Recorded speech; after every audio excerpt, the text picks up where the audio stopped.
नमस्कार हरि प्रेमियों, आपका हमारे YouTube चैनल में स्वागत है। हरि प्रेमियों, कैसे हैं आप? उम्मीद है आप सब अच्छे होंगे। आइए आज का प्रसंग शुरू करते हैं।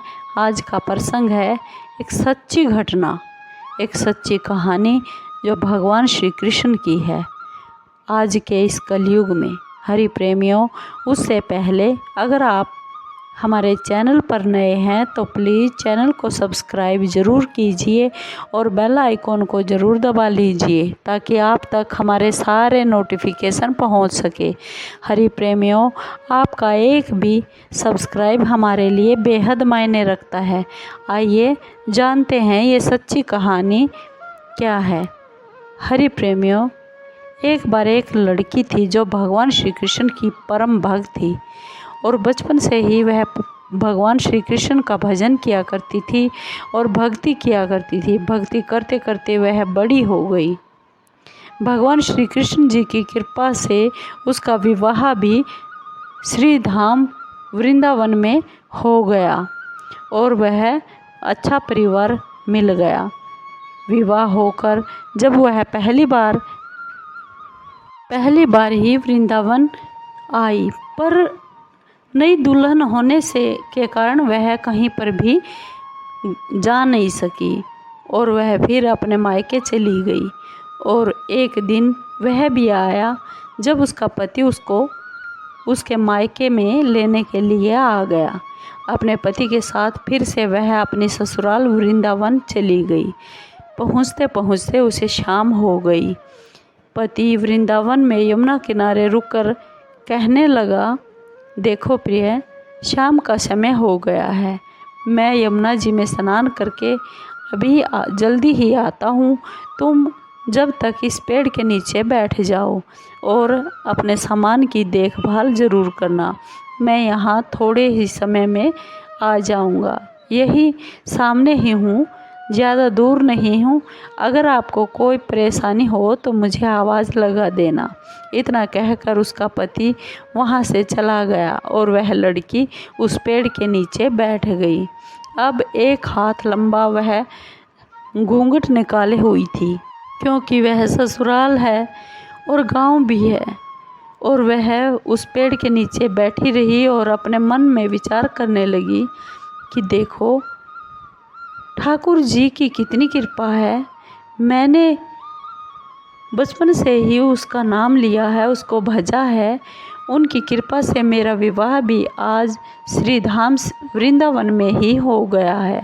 मैं इतने वर्षों से ठाकुर जी को इतना मानती हूँ, इतना प्यार करती हूँ, परंतु अब तक उनसे कोई मैंने रिश्ता नहीं जोड़ा।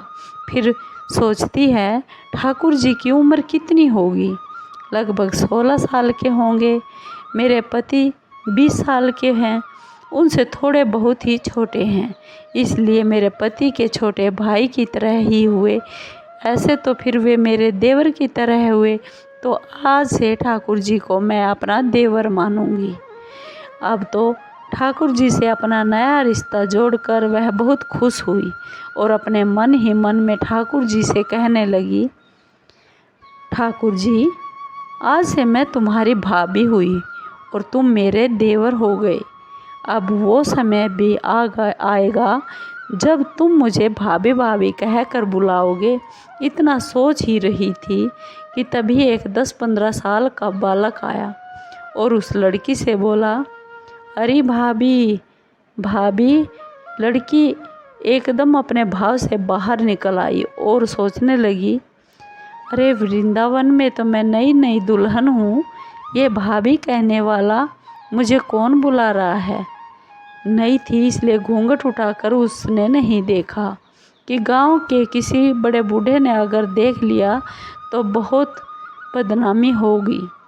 अब वह बालक बार बार कहता हुआ उसकी तरफ आ रहा है और वह उत्तर नहीं दे रही। बालक जब उसके पास आ गया और बोला, अरे भाभी, तनिक अपना चेहरा तो दिखाई दो।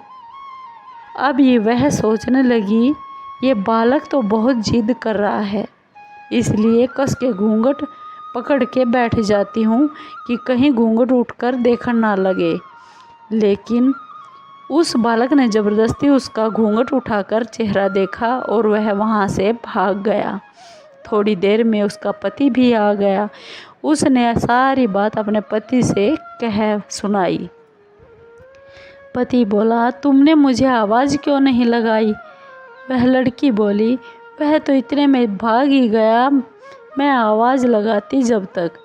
उसके पति ने कहा, चिंता मत करो, वृंदावन बहुत बड़ा थोड़े ही है, कभी किसी गली में तुमको खेलता हुआ मिल ही जाएगा, फिर मैं उसकी हड्डी पसली एक कर दूंगा, फिर कभी ऐसा वह नहीं करेगा। तुम्हें जहाँ पर भी दिखे तो तुम मुझे ज़रूर बता देना। फिर दोनों पति पत्नी अपने घर आ गए। कुछ दिन बाद उसकी सास ने अपने बेटे से कहा, बेटा देख, तेरा अब ब्याह भी हो गया और बहू भी मायके से आ गई है, पर तुम दोनों अभी तक बांके बिहारी जी के दर्शन करने के लिए नहीं गए हो। कल जाकर बहू रानी को दर्शन करा के बांके बिहारी के जरूर लाओ। अब अगले दिन दोनों पति पत्नी भगवान ठाकुर जी के बांके बिहारी जी के मंदिर में दर्शन के लिए जाते हैं। मंदिर में बहुत ही भीड़ थी। वह लड़का अपनी पत्नी से बोला, देखो, स्त्रियों के साथ तुम जाकर आगे दर्शन करो और मैं भी दर्शन करके आता हूँ। अब वह जैसे ही आगे गई, घूंघट नहीं उठाती। उसे डर लग रहा था कि कभी कोई बूढ़ा उसे ना देख ले तो ऐसा कहेगा कि नई नई बहू घूंघट उठाकर घूम रही है। बहुत देर हो गई। पीछे से पति ने आकर कहा, अरे बावली, ये तो बांके बिहारी जी है, ये सामने है, घूंघट काहे ना उठा रहे? घूंघट ना खोलोगी तो दर्शन कैसे करोगी? अब उसने अपना घूंघट उठाया और श्री बांके बिहारी जी की तरफ ज्यों ही उसने देखा तो बांके बिहारी जी की जगह उसे वही बालक हंसता हुआ दिखा। तो एकदम से ज़ोर ज़ोर से चिल्लाने लगी, सुनिए सुनिए, जल्दी आइए। उसका पति पीछे से भागा भागा हुआ अपने पत्नी के पास आया। क्या हुआ? पत्नी बोली, उस दिन जो मुझे भाभी भाभी कहकर भागा था, वह बालक मुझे मिल गया।